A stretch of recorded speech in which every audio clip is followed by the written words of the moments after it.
Vendredi. Chaque vendredi, on offre le cœur, la vie, on fait la consécration au Sacré-Cœur. Toujours qu'on pense au Sacré-Cœur, je pense à la France. Je pense à vous.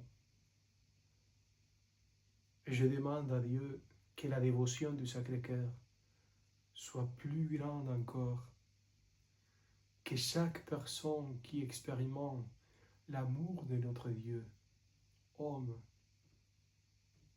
Dieu, Jésus, puisse faire la rencontre du Sacré-Cœur comme elle l'a fait Marguerite Marie d'Alacoque. Que Marguerite Marie d'Alacoque, que le Sacré-Cœur aide le Français à trouver de nouveau le visage de lui, son visage, le visage de Dieu, la conversion de tellement de gens qui sont éloignés de Dieu. Prions, prions le Seigneur pour la France. Alors, l'évangile d'aujourd'hui, Marc, chapitre 7. Aujourd'hui, c'est un jour spécial pour nous les carmes. Ici, dans ces couvents, on prie pour les saints du purgatoire, pour les défunts en général. Pour nous, tous nos défunts. C'est le jour, la journée dans laquelle l'Eucharistie est célébrée pour le repos éternel de nos défunts. On prie pour eux, on célèbre l'office pour eux, on fait l'oraison mentale en pensant à eux. Donc soyons ensemble pour prier pour ceux qui sont partis et qui ont besoin de notre oraison, de notre prière. L'Évangile. Jésus quitta la région de Tyr.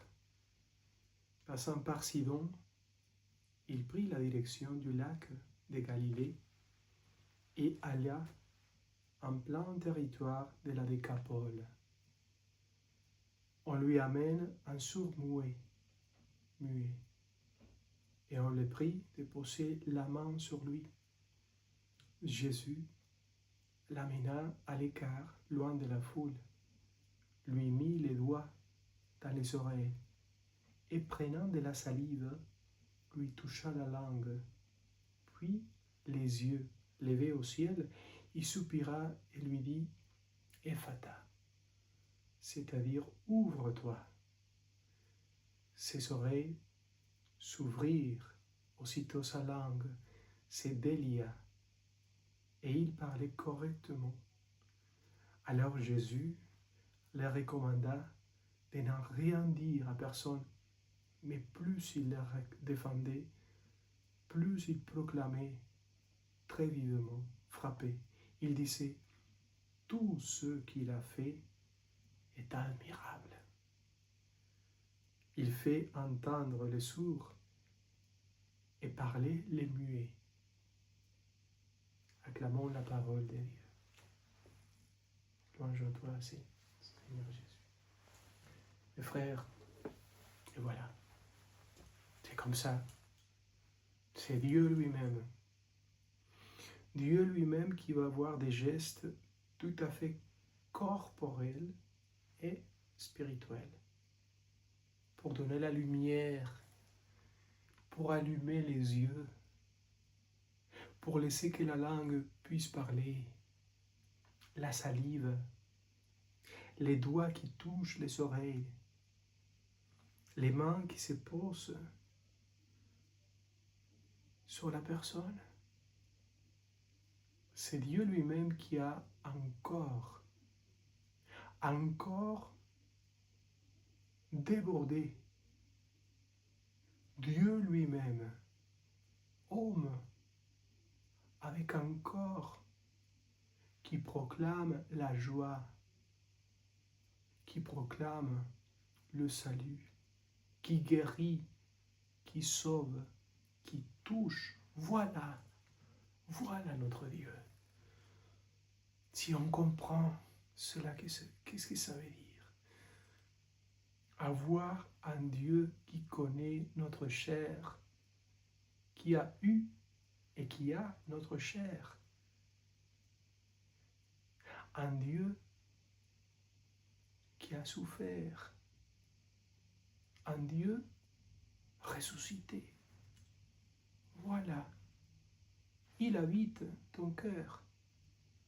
Et le même corps qui a touché, même avec la salive, même avec ses doigts, avec ses mains, le corps glorieux du Christ, toi tu l'as reçu dans la communion, dans l'Eucharistie. Un homme qui connaît notre nature, un Dieu qui connaît notre nature, notre faiblesse, et même la douleur qu'on a, mais aussi la beauté d'avoir un corps qui proclame aussi la gloire de Dieu. Voilà. Quand vous faites l'oraison, pensez à ça. Je m'assois pour parler cœur à cœur avec quelqu'un qui me connaît, qui s'assoit avec moi, qui parle avec moi, qui m'écoute,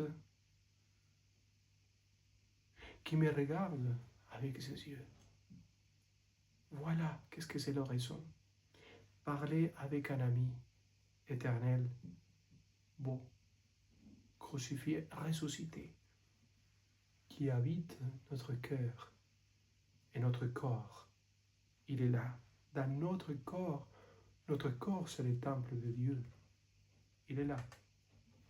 Parlez avec lui, donc. Parlez avec lui tous les jours, parlez avec lui. Cherchez le moment. Asseyez-vous et parlez avec lui. Au nom du Père et du Fils et du Saint-Esprit. Et laissez-vous guérir par lui.